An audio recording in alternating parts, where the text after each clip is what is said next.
pas comme le feu. Que Dieu nous aide. Les yeux de Jésus sont les yeux qui ont le feu dévorant. Quand il te regarde comme ça, là. Donc, à moi, je prie que, Éternel des amis, donne à mes yeux d'être comme les yeux du Fils de Dieu. Fils de Dieu. Ils ont dit qu'il s'appelle fidèle et véritable. Finalement, on ne connaît plus quel mot on va lire. C'est une honte. C'est une honte pour tout le corps chrétien.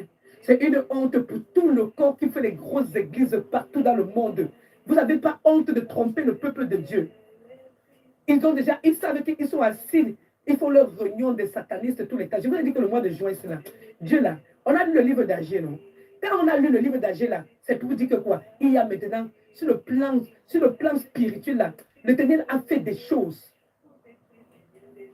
Les gens sont ici en train de m'écouter, ils vomissent. Les gens vomissent parce qu'ils croyaient au corps du Christ. L'Éternel dit que sortez ça dans votre bouche. Sortez ça. Arrêtez de croire au corps du Christ. Mangez le corps du Christ, boire le sang de Jésus. C'est démoniaque.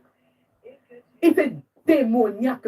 Aujourd'hui, tous les jours dans tes prières. Éternel, pardonne-moi depuis le jour que je me suis communié jusqu'aujourd'hui. C'est-à-dire que quand ils te font la communion là, c'est pour te faire sortir du plan de Dieu. C'est que quand le Seigneur te regarde, il te voit maintenant comme si tu étais sale. Donc, ils font tout pour attrister le Saint-Esprit de Dieu dans le corps des enfants de Dieu avec cette communion qui donne tout le temps. Parce que si tu communies avec Satan sans t'en rendre compte. Et puis tu te poses la question de savoir pourquoi les choses ne vont pas dans ta vie. Les choses ne vont pas dans ta vie parce que tu n'as pas obéi à la parole de Dieu. Et tu ne connais pas que tu n'es pas en train d'obéir à la parole de Dieu. Parce qu'au fond de toi, il y a une sémence qui a été mise tous les dimanches quand tu vas à l'église à travers la communion que tu es en train de manger. Satan te domine déjà là-bas. Il met une chose dans toi. Tu n'as même pas la connaissance. Et tu crois que tu es protégé. Et tu ne comprends pas pourquoi tu fais que faire de ces rêves. Tu ne comprends pas pourquoi certains démons ne font que te pousser. Tu ne comprends pas pourquoi toutes les années tu as toujours les mêmes problèmes. Alors que ça sort de l'église. Ça sort du lieu où tu dis que tu ne peux pas prêcher. Parce que leur communion là qu'ils sont en train de faire, ce sont des démons qui sont là-bas, là, qui sont en train de filtrer dans le corps des enfants de Dieu. Alors je demande à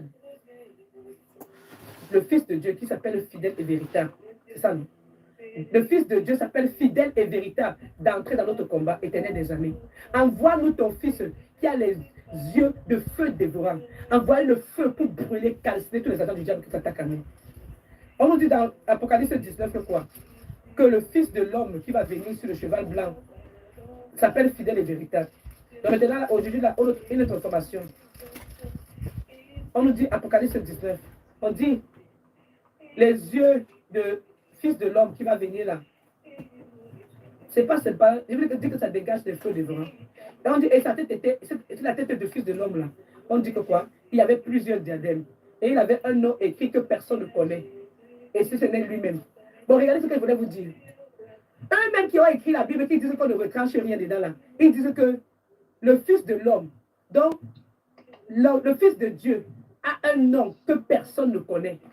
Bon, tout à l'heure, ils ont d'abord dit qu'il s'appelle fidèle et véritable. Maintenant, il dit qu'il vient avec un nom que personne ne connaît. Bon, finalement, c'est quel nom qu'ils nous ont introduit donc alors? Ils nous ont introduit à quel nom alors? Ok. Et après, il dit, au verset 13, il était revêtu d'un vêtement teint de sang. Donc, Jésus-Christ, il va revenir. Donc, selon eux, là, ils disent que Jésus va revenir encore avec un vêtement qui a le sang. Pourtant, quand tu écoutes bien, on dit bien que quoi? Jésus-Christ va revenir comme un éclair. Il va revenir comme un éclair. Bon, eux là, ils ont déjà vu qu'il faut que Jésus-Christ revienne encore avec le sang. Et après, il dit que quoi? Donc, ça veut dire que le sang de Jésus-Christ qui a coulé à la croix depuis combien d'années là? Eux, ils veulent que Jésus-Christ revienne encore avec le sang. Donc, il n'a pas lavé son vêtement. Donc, Jésus-Christ ne va pas laver le vêtement. Ou bien, le Fils de Dieu ne va pas laver le vêtement. Finalement, vous nous trompez alors comment? Donc, depuis le jour qu'il était parti là, il a ressuscité.